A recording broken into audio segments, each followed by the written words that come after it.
네. 제 4부 조사에 대해서 하도록 하겠습니다. 여기서부터는 인제 그 외국어가 나와서 쪼끔 어려울 수도 있어서요. 제가 되도록이면 쪼끔씩 쉽게 설명하면서 하도록 하겠습니다.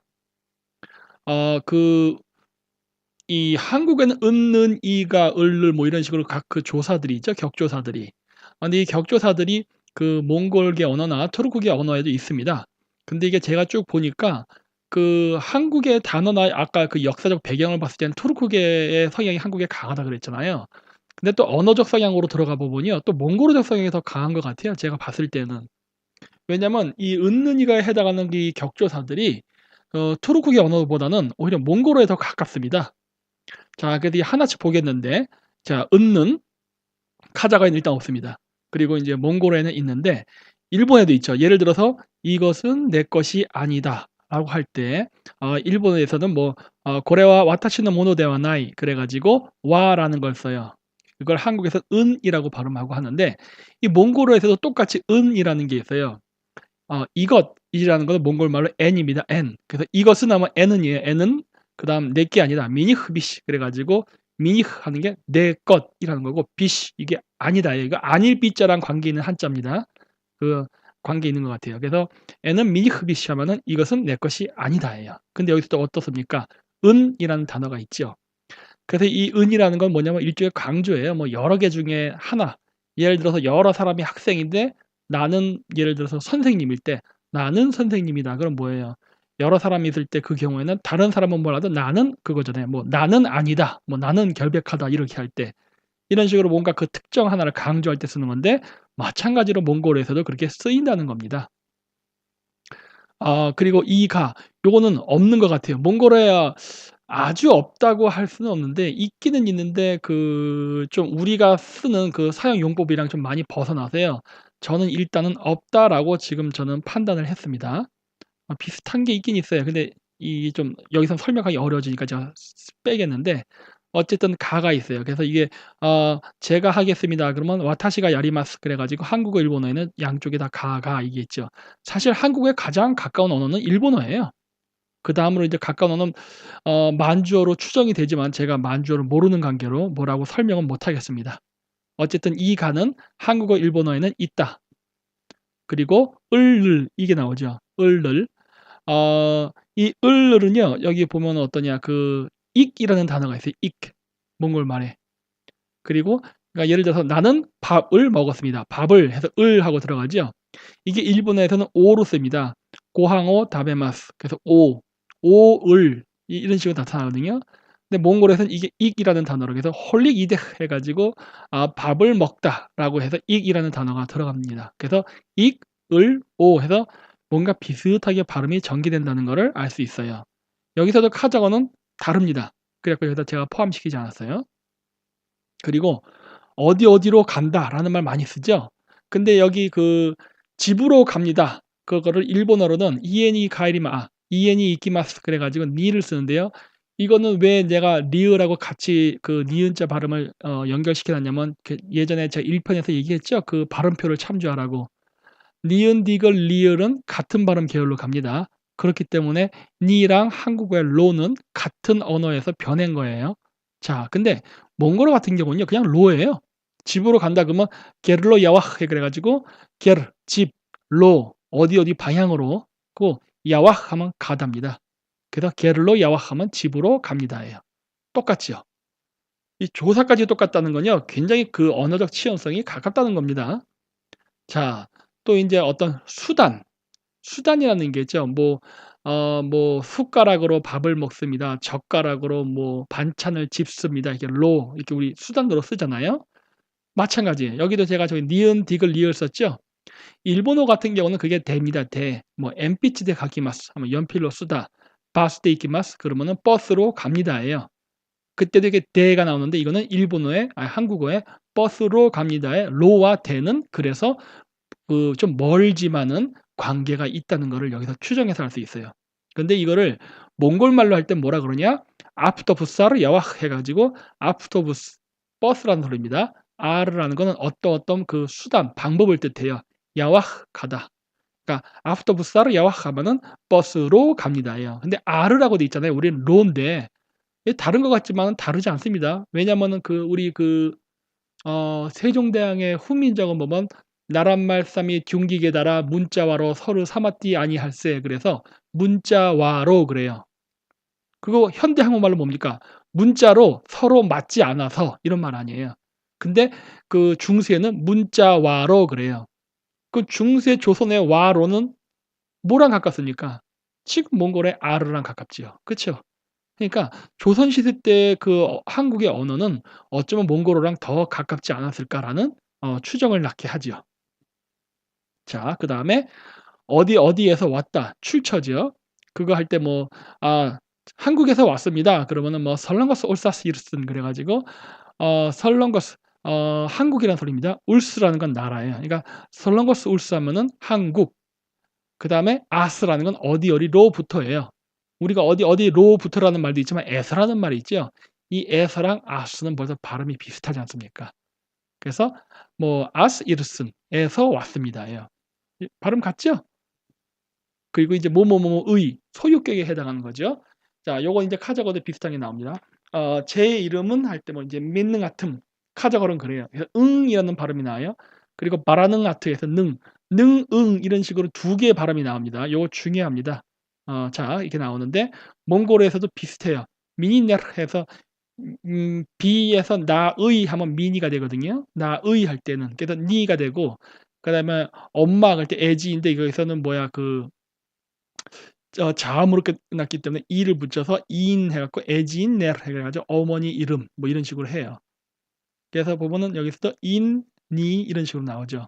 그게 한국어의 의에 해당하는 겁니다. 의. 근데 일본어에서는 노죠. 와타시 노 나마에 그래서 노. 그러니까 한국말의 노와 의는 완전히 다른 것처럼 보이지만은 사실 카자흐어와 몽골어의 소유격을 보면요.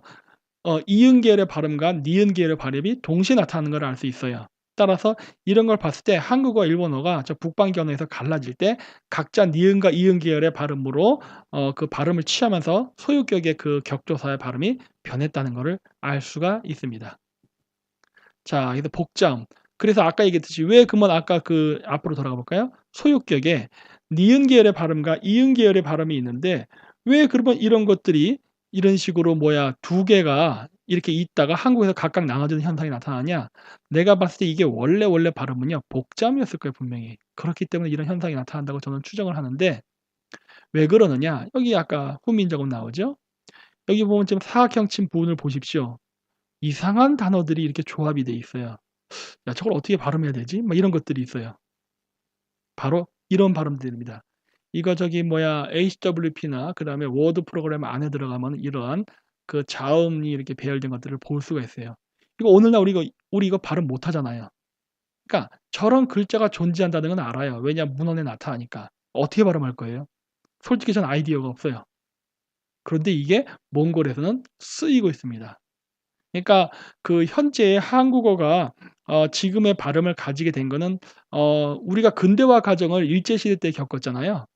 그 근대화 과정을 겪으면서 모든 국민들이 문자를 쓰게 되고 그러니까 국민 교육을 받고 이러면서 어떤 표준 언어를 배우는 과정에 있을 때 우리가 일제 식민지를 받으면서 일본식 발음 체계로 발음이 단순화되면서 중세 조선 시대 때까지 있었던 그런 복잡한 발음 체계가 단순화되면서 사라진 게 아닌가라고 저는 지금 추정하고 있어요. 왜냐면 제가 지금 몽골에서 지금 몽골어를 공부하려고 하는데 제일 어려운 게 뭐냐면요. 발음이에요. 카자흐어는 괜찮습니다. 카자흐어는요 공부하는데 아무런 문제가 없어요. 왜? 발음이 한국어랑 똑같아요. 그러니까 뭐랄까 한국인에게 있어서 카자흐어, 일본어는요 발음이 비슷하기 때문에 이렇게 발음을 따로 공부할 필요는 거의 없습니다. 한두 개 정도만 추가로 하면 되지 나머지 똑같아요. 그러니까 우리가 그거 있잖아요. 일본 방송 봐도 못 알아들어도 발음은 알아듣는 경우 많죠. 그런 식으로 카자흐어 방송 보면요. 못 알아들어도 발음은 다 알아들어요. 그러니까 굉장히 이해하기 쉬운데 이 몽골어 같은 경우는요. 안 들립니다. 지금도 안 들려요. 와 미치겠는 거예요. 왜냐? 얘네들 복자음을 쓰고 있어요.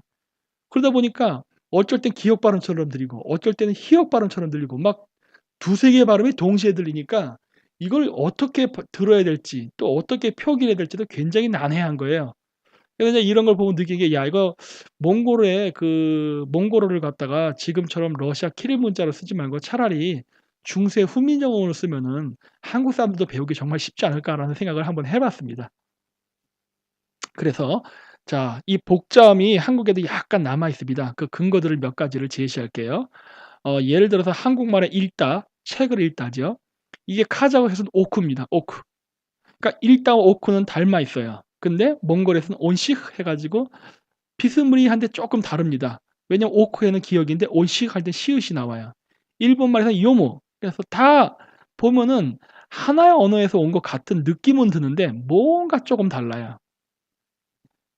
근데 이거는 제가 그래서 어느 정도 그 이유를 설명할 수 있어요. 예를 들어서 리을 기억 발음이 있죠? 이거 뭐라 읽어야 됩니까? 우리가 읽다 할 때는 앞에 리을만 취합니다. 그래서 읽다 그래요. 근데 동물의 닭은요 뭐라 그러죠? 달 이러지 않죠? 닭 그럽니다. 앞에 리을 발음 안 하고 기억 발음을 해요. 그럼 여기 규칙이 있어요? 없죠. 뭐 어떻게 뭐 우리나라 한국 그 한글이 뭐 음을 재현했다고 하는데 뭐 이따위가 다 있으니까 다르잖아요 완전히. 음이 재현이 안 되고 있죠. 그 왜 그렇습니까? 우리가 리을 기억 발음을 잃어버렸어요. 솔직히 저도 뭔지 모릅니다. 리을 기억 발음이 어떻게 하는 거였는지. 하지만 오늘날 현대 한국어는요. 발음이 단순화되다 보니까 어떤 경우에는 앞에 발음을 어떤 경우에는 뒤에 발음을 이러면서 표기는 같은데 발음이 달라지는 경우가 생긴 거예요. 바로 이런 글자들이죠. 야 이거 어떻게 발음해야 되죠? 이거 진짜 난해한데. 읽다 뭐 이런 거 할 때 아마 발음이 저런 받침이 아마 있었을 것 같아요. 이거 실질적으로 이거 흥미 좀 있는 단어입니다. 막 저런 식으로 표기를 했던 것 같습니다. 어떻게 발음했는지는 알 수는 없지만. 그래서 저런 복잡한 발음이 존재하다가 시대가 흐르면서 현재 우리가 쓰는 언어들의 그 발음이 단순화되면서 이렇게 각자 자기네들이 선호하는 발음을 취하면서 뭐 읽다, 오크, 온시흐, 요무 이런 식으로 변화된 것이 아닌가 저는 추정하고 있습니다. 요 글자 이게 수열이란 단어인데요. LX 그러니까 한글로 치면은 리을하고 히읗이 지금 발음이 같이 들어가 있는 거예요. 그럼 저 어떻게 읽어야 돼요? 저는 지금도 이거 못 읽어요. 뭐라고 얘기를 해 주는데 들으면 얼추 알아듣겠어. '아 얘가 지금 뭘 말하려는 거다.' 하고. 근데 날 보고 발음해 봐 그러면 못 합니다. 근데 이 발음들이 어디서 왔냐 물론 지금 몽골에 있어 쓰이고 있는 발음이지만 원래 이런 발음들의 기원은요 티베트입니다. 티베트에서 온 발음이에요. 되게 많아요 이런 것들이. 그래서 이게 몽골어까지만큼은 티베트의 발음이 살아있구나라는 걸 알 수 있어요. 근데 오늘날 한반도 지역까지는 이 발음들이 살아있진 않고 다만 받침 발음으로 몇 가지가 화석처럼 남아 있죠. 그래서 인제 지배 계급의 혈통에 대해서 한번 알아보도록 하겠습니다. 그래서 아까 제가 얘기했죠. 이 지배 계급 혈통이라고 제가 얘기한 이유가 뭐냐면요. 우리나라도 중국과 같이 지배 계급이 달랐던 것 같아요. 아무래도 뭐 여러 민족들이 들어와서 우세한 민족이 뭐 지배 계급이 되고 하다 보니까 그랬던 것 같은데 뭔가 우리가 생각하는 단일 민족의 개념 현재 우리가 한국이나 뭐 떠오르는 얼굴들 있죠. 그거가 아닌 것 같다는 생각을 많이 합니다. 자 먼저 보지요. 그 삼국사기에 나오는 인물들의 이름. 우리 고주몽 아시죠? 주몽. 요즘 김주몽, 박주몽, 허주몽 이런 사람 있습니까? 없지요. 왜 우리는 주몽이라는 이름을 안 쓸까요? 주몽이라는 사람이 우리나라 고구려의 건국의 그 시조로 나오는데 왜 우리는 조몽 주몽이라는 이름을 안 쓰죠? 일반적이지 않죠? 근데 그 몽골 가면 무진장 많습니다. 몽골에 철번이라는 이름이 있어요. 철몬 그러면 이게 바로 그 아마 주몽의 음차 문자일 가능성이 매우 높아요. 왜냐? 그 동명성왕이라고도 불렸다 하잖아요. 뭐 어떤 사람들은 동명성왕이라는 게 저기 뭐야 그 부여의 동명성 이름을 본따 갔다 하는데 원래 동명성왕 자체도 원래 투맨과 한 해 가지고 투맨한이라는 이름을 동명성왕이라고 쓴 것뿐입니다.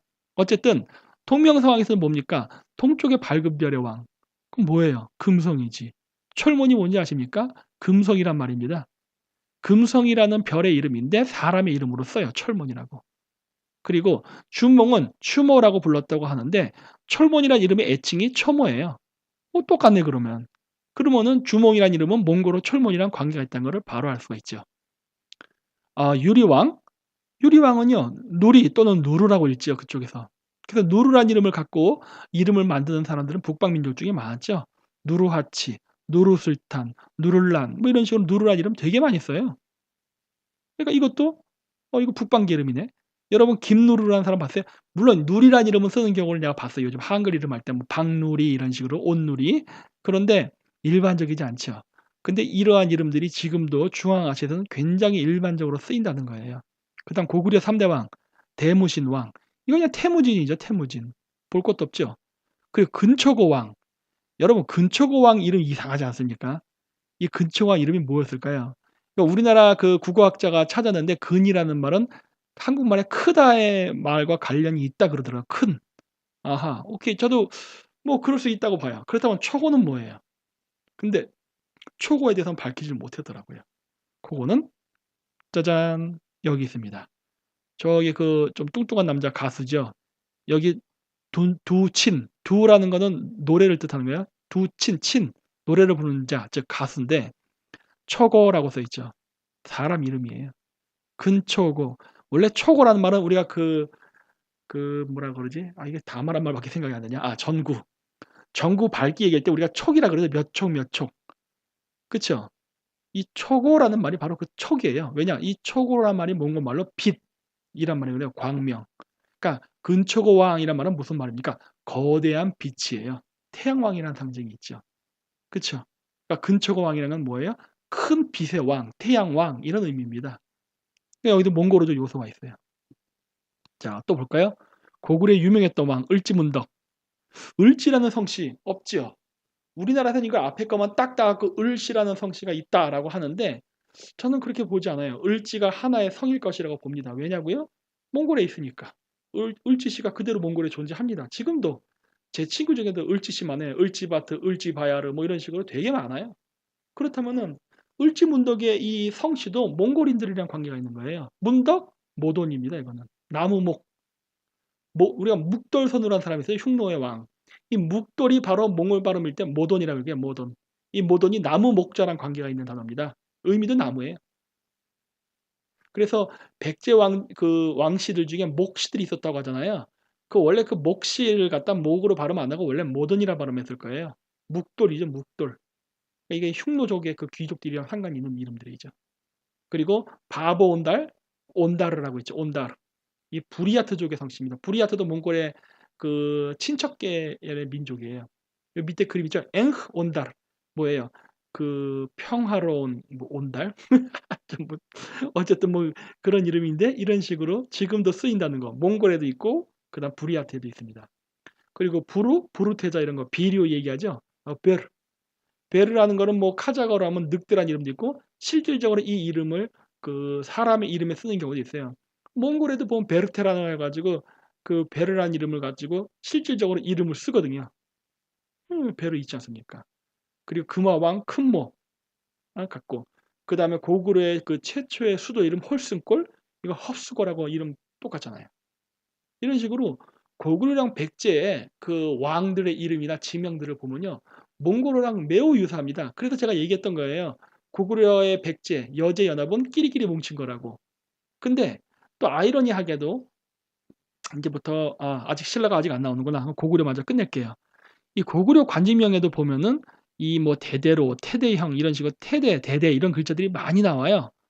이거 뭐냐? 이것도 몽골어입니다. 대드라는 말은 몽골 말로 해서 최고의 그 사부이라고 써 있는데 그 굉장히 최상의 높은 것들을 말하는 거예요. 가장 높은 거. 그래서 여기 보시면 산후 에딘자스긴 데드소르골 그래가지고 써 있는데 이게 뭐냐면 산후 산이 뭐냐 계산산자입니다. 계산산자. 그러니까 산후 그건 산자라는 소리예요. 계산하는 것, 계산하는 자. 이거 후는 아들 자자랑 관계가 있거든요.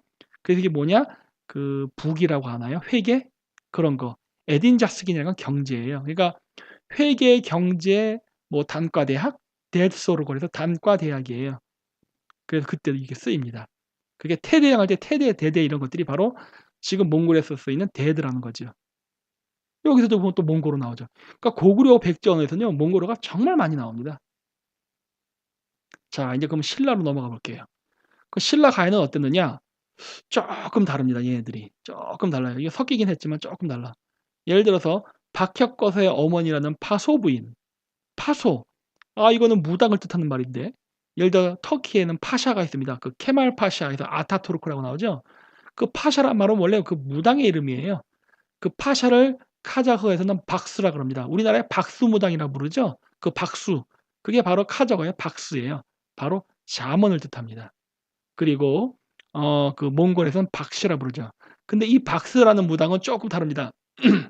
예를 들어서 우리가 얘기하는 그 무당 있죠. 요즘 뭐 점치고 하는 것들, 그리고 뭐 신을 받아서 하고 하는 거, 그거는 보라고 할 수 있어요. 보. 나중에 박혁화사 할 때 나올 테지만 그게 우리가 얘기하는 그 종교적 개념의 무당이고, 이 박스, 파샤 이런 식의 개념이 들어가면 뭐냐, 이 무당은요 뭔가 지식하고 관련된 사람들입니다. 사실 오늘날로 얘기하면 교수예요. 실질적으로 몽골에서 박스, 여기 박씨라 써놨죠.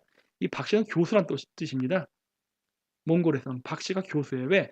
학자가 원래 샤먼이거든요.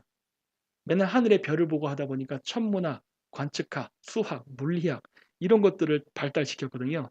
근데 지식인층이에요. 그러다 보니까 지금도 몽골에서는 박씨 그러면은 교수라는 의미로서 단어가 쓰이죠. 이게 오늘날에 우리가 쓰는 박사입니다. 박사. 무슨 무슨 박사 할 때. 한자가 여기서 온 거예요. 그리고 그 아들이죠. 박혁거세. 이 박혁거세를 갖다 우리나라의 그 박사 양주동 박사가 해석한 거는 뭐 발누리 뭐 이런 식으로 하는데 너무 어렵게 갈 필요 없어요. 이거 그냥 표문자 그대로 보면 된다. 박은 그냥 푸라고 하는데 이거는 뭐냐면 몽골의 무당을 뜻하는 보예요. 보. 박이란 말은 그냥 보입니다. 근데 실질적으로 한자를 봐도 나무 목자, 전복자에서 뭔가 점치는 거랑 관련돼서 샤먼의 냄새가 나죠. 예, 이 박이란 발음 자체가 보예요. 보. 그래서 무당을 상징합니다. 그러니까 박혁거세의 박은 무당이란 소리고, 혁이란 말은 한자로는 이게 붉을적자지만은 이게 우리나라 말에 쪽색할 때 쪽입니다. 쪽. 그래서 카자흐에서는 콕, 몽골 말에서는 호흐라고 하는데 이게 고대에서는 호흐가 아니라 혹이었죠. 혹. 그래서 이 혁이란 말은 파란색인데 또 붉은색. 아, 이거는 또 이게 점성술을 알아야 되는데 일단은 이렇다는 것만 일단 알아두십시오. 발음이 여기서 온 거라는 거. 그다음에 거세 거세한이라는 거는 그 게세르한이라는 단어에서 온 거예요. 근데 이게 알 발음이 없죠. 왜 그러느냐? 이거는 알 발음은 옛날 때 동아시아에서는 발음을 못했기 때문입니다. 우리 현지 한국에도 알 발음 없죠. 엘 발음만 존재하죠. 그래서 항상 영어할 때 알과 엘 발음을 혼동하지 않습니까? 몽골도 그래요. 몽골도 R하고 L 발음이 구별이 안 되고 그냥 막 합니다. 한국처럼. 그래서 그런 혼동이 일어나는데 옛날 때는 그래서 이런 R 발음이 있을 때는요. 표기를 생략하거나 무구화시키는 현상이 있었던 것 같습니다. 예를 들어서 불교에서 얘기하는 성산, 카일라스 산 있잖아요. 그 불교에서는 그걸 수미산이라 부르는데 그 수미산의 원래 발음은 수메르산입니다. 르가 있어요. 근데 르 빠지고 수미산이라 불러요. 그리고 여기 게세르한도 르 빠지고 게세한, 즉 거서간이라고 부르고, 그 다음에 만주족도 원래 만주족이 아니라 원래 만주르예요. 만주르. 근데 만주르란 발음이 안 되니까 만주족 이런 식으로 르 발음이 생략되면서 한자 표기가 나온 걸 알 수 있죠. 따라서 박혁거세 한이라는 말을 오늘날 그 뭐랄까 현대 몽골어로 표현하면은 어, 보혹게세르 한입니다. 그래서 무당, 푸른 거서관이라는 소리예요. 근데 아까 붉은색하고 청색이 겹친다고 했죠? 그게 그 육방성이랑 관계가 있어요. 이 종교 지도자거든요. 북극성의 기운을 받아서 뭐 한다는.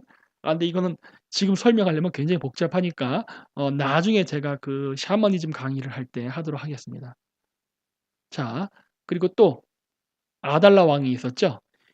이거 근데 그 훈족의 아틸라라는 이름도 있었죠. 같은 이름이에요. 어떤 제야사학자들은 이 이름을 연계시켜서 신라의 그 아달라 왕은 훈족의 아틸라라 근데 그건 너무 나간 겁니다. 이 아달라는 그냥 일반 명사예요. 그냥 여러 군데서 쓰입니다. 자, 예를 들어서 제 카작 친구 중에도 아딜라라는 애가 있어요. 저 아딜라 그러면 이게 훈족의 아틸라예요? 아니잖아요. 그냥 쓰이는 거예요. 뭐 철수, 영희 이런 식으로. 그러니까 같은 이름이 나왔다고 시대순을 바꾸면 안 됩니다. 그건 아니고 이거 동조가 이 동음 이인이에요. 이름만 갖고 사람이 다른 겁니다. 그리고 켈트에서는 그걸 아더라 불렀죠. 우리 아더 왕 전설 있죠? 그 아더. 이 아더가 아딜라, 아틸라 다 연결되는 거예요. 왜? 이게 기마민족의 그 이름이거든요. 그래서 이게 원래 이름은 의미는 뭐냐? 곰인간이에요. 옥녀. 이거 굉장히 의미 있죠. 그리고 그 박혁것의 부인의 이름이 알령 부인인데 알령. 이것도 한국에 없어요. 알령이라는 이름 쓰는 사람이 없어. 김알령, 박알령. 이름 발음 이상해지네. 그렇죠. 없죠. 이건 몽골 이름이에요. 아리언이라 그러죠. 아리언이라는 거는 아름다운데 그 뭐라고 해야 될까? 뭔가 좀 고급스럽고 정결하게 아름다운 뭐 고풍스러운 뭐 이런 의미예요. 이 아리언이 나중에 그 독일에서는 아리안이라는 이름으로 발음되기 시작합니다. 히틀러가 이거 갖고 엄청 뭐 위대한 아리안 민족 막 얘기했죠. 근데 아리안이라는 건 어떤 민족이 아니라 그 신성한 그 샤먼의 혈통을 받고 태어난 그 종교 종족을 뜻하는 이름이에요, 원래는. 그래서 고결한 종족 이런 의미. 그래서 실질적으로 몽골 그 여자 이름의 아리언에도 그런 의미가 들어 있습니다. 그래서 한데 뭐 히틀러가 아주 틀렸다 보진 않아요. 왜냐 이 아리안족은 백인하고 매우 관계가 깊습니다. 저도 그 부분은 저도 동의해요. 아마 알령 부인도 백인 여자였을 가능성이 매우 높다고 저는 보고 있어요. 아달라 이미 설명했죠. 아틸라 됐고 박특. 박특은 뭘까요? 바뜨르입니다. 바뜨르. 이게 중국 이쪽 그 한자를 쓸 때 르 이게 발음이 안 되니까 저런 현상이 발생하는 거거든요. 박특 르 발음 없어지니까. 그래서 제가 원래 바뜨르라고 쓰고 싶은데 한자로 쓰다 보니까 박특 저렇게 돼 버린 거예요. 그리고 아로 공주. 이 야로죠, 야로. 야로는 한국에도 있습니다. 압록강 할 때 압록이 야로입니다. 압록강을 그냥 우리 한자 읽을 때 한국 발음 압록이지만 그거 그 중국 발음 그러니까 즉 만다린 여진어 발음이죠. 그 야로예요, 야로. 야로지앙 그러면 그게 압록강이라는 소리예요. 백마를 뜻하기도 하죠. 이거 백마공주예요. 에마 부인이네, 에마. 그래서 보십시오. 생김새가 다르죠. 이게 바로 김수로왕의 그 무덤을 지키는 수호신인데 이 딱 보면 전형적인 서역인이에요. 중앙아시아 사람. 왜 그래요? 자, 근데 중요한 건 뭡니까? 무덤 주변에 저런 무인들이 서 있다면 저 사람들은 노예일까요? 아니면 높은 귀족 출신일까요? 당연히 귀족 출신입니다. 김수로 왕릉 주변에 호위하는 여러 문신과 무신들은요, 외국인들이 많아요. 자, 그 얘기는 뭡니까? 우리나라에 들어와서 살던 지배계급 중에 외국인들이 굉장히 많았다는 걸 의미하는 거예요. 이런 걸 봤을 때. 3년 전쯤 부산 가덕도에서 고대인으로 추정되는 유골 40여 구가 무더기로 발견됐습니다. 최근 한 연구팀이 유전자 분석을 했더니 이 유골들 7,000년 전쯤의 신석기인들로 확인됐습니다. 발굴 당시 유골의 모습을 보면 반듯하게 누워있기도 하지만 태아처럼 팔다리를 굽혀 쭈그리고 있는 모습이 특이한데요.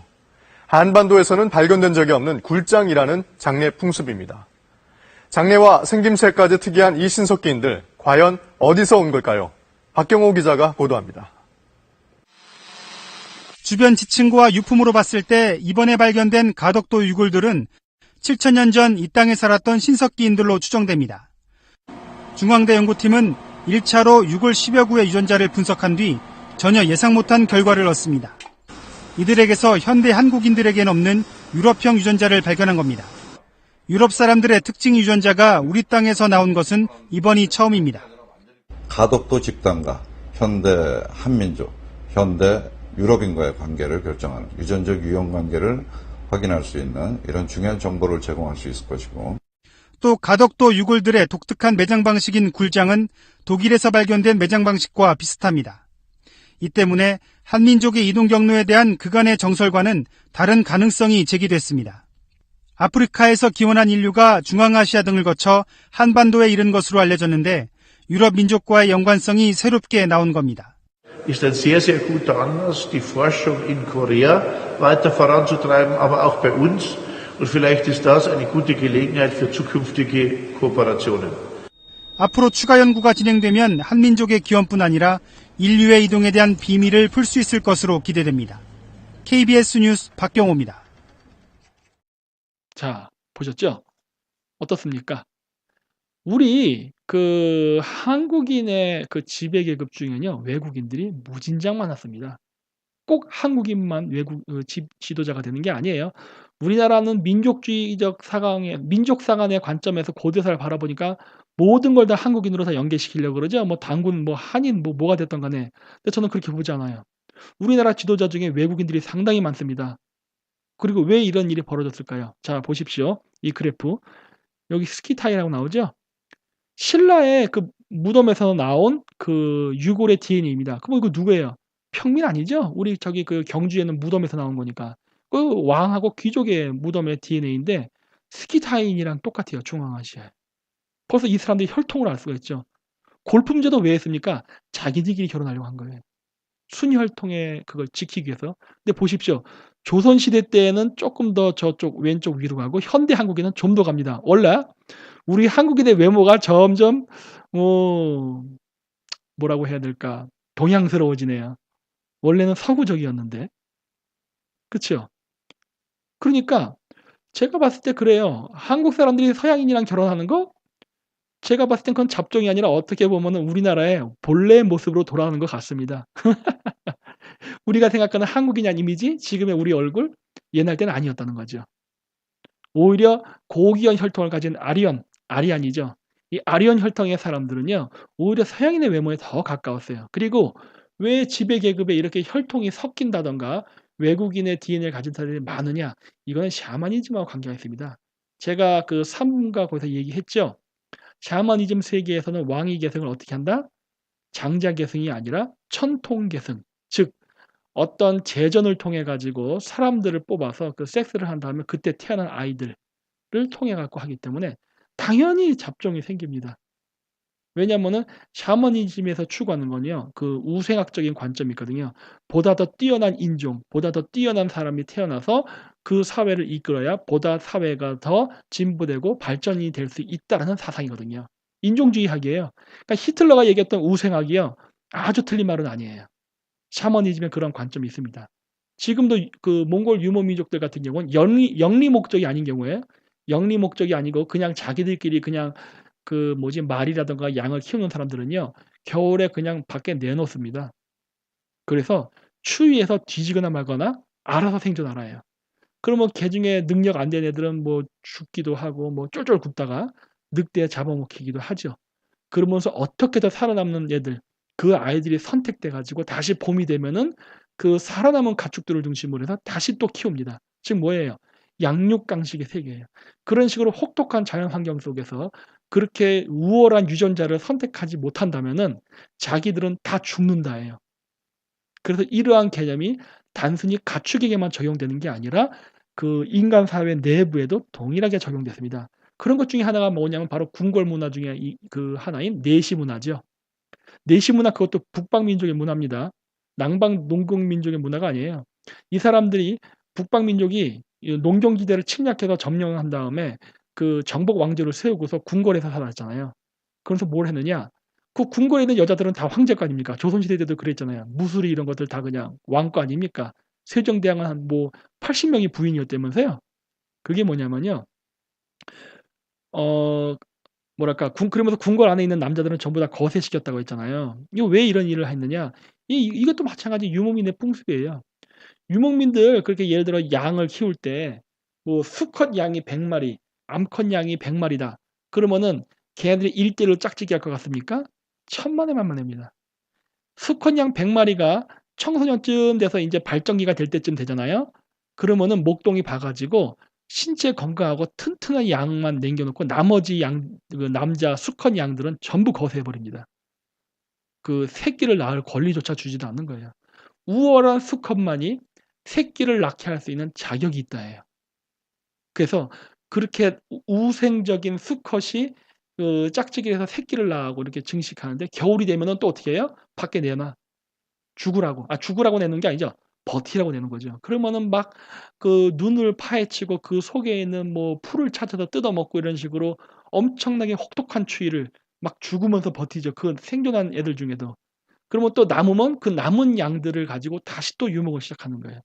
철저한 우생학입니다. 근데 이러한 논리가 가축에만 적용되는 게 아니라 사람에게도 적용되죠. 그래서 이런 철저한 실력주의, 능력주의예요. 그래서 거기에 살아남은 자만이 왕이 된다예요. 그리고 그 왕이 된 자는 바로 아주 훌륭한 유전자를 갖고 태어난 자니까 당연히 그 사람은 여러 곳에 씨를 뿌려서 그 좋은 유전자를 퍼낼 수 있는 권리가 주어지는 겁니다. 옛날 때 그랬던 거예요. 이런 사고방식으로 퍼뜨린 겁니다. 그러니까 이런 의미에서 봤을 때는 어떻게 보면 우리 한국 사람들은요. 단군의 자손이 맞는 거죠. 단군이 뭐 47 대인가까지 있었다면서요. 옛날 땐 이렇게 했거든요, 짝짓기를. 오직 왕만이 바로 지배자만이 그 자식을 번창시킬 수 있는 권리를 가졌습니다. 나머지 수컷은 뭐 안 되죠. 자, 그래서 이상으로 해 가지고 비교 언어학을 중심으로 해서 그 유라시아 언어와 한국어의 그 언어를 비교함과 동시에 그 문화나 유물을 동시에 살피면서 우리가 어떻게 연결되어 있나에 대해서 한번 알아봤습니다. 네, 감사합니다.